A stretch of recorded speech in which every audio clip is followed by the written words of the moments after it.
Hello అందరికీ. ఇక్కడ ఈరోజు నేనేం చూపిస్తున్నానంటే మన బేబీస్కి కోల్డ్ కాఫ్ ఉన్నప్పుడు ఇంగ్లీష్ మెడిసిన్ సిరప్స్ వాడటం కన్నా కొన్నిసార్లు ఇనీషియల్ డేస్లో ఉన్నప్పుడు మన పెద్దవాళ్ళ చిట్కాలు చాలా బాగా ఉపయోగపడతాయి. సో అందులో ఒకటి తులసి రసం. సో ఇక్కడ మనం ఒక గుప్పెడు ఆకుల్ని తీసుకొని బాగా వాష్ చేసుకోండి 2-3 టైమ్స్. తర్వాత దాన్ని ప్రీ హీట్ చేసుకోండి. అలాగే ఆ వాటర్ ఎవాపరేట్ అయిపోయే వరకు మాత్రమే సరిపోతుంది. మళ్ళీ ఇంకా ఎక్కువ డ్రై చేశారంటే రసం రాదు. సో ఇలా ప్రీ హీట్ చేసుకున్నాక ఆ గుప్పెడు ఆకుల్ని చేతిలో తీసుకొని స్క్వీజ్ చేసుకోండి. అమ్మమ్మ అయితే చేతితోనే స్క్వీజ్ చేసేస్తున్నారు. ఆ రసంలో తల్లిపాలు ఇవ్వడం చాలా మంచిది, ఎందుకంటే ఆ మంట లేకుండా ఉంటుంది. ఆరెల్స్ మీరు హాట్ వాటర్ అయినా కూడా యాడ్ చేసుకోవచ్చు.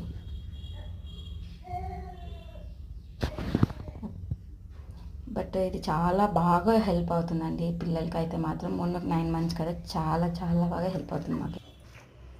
ఓ ఫ్యాను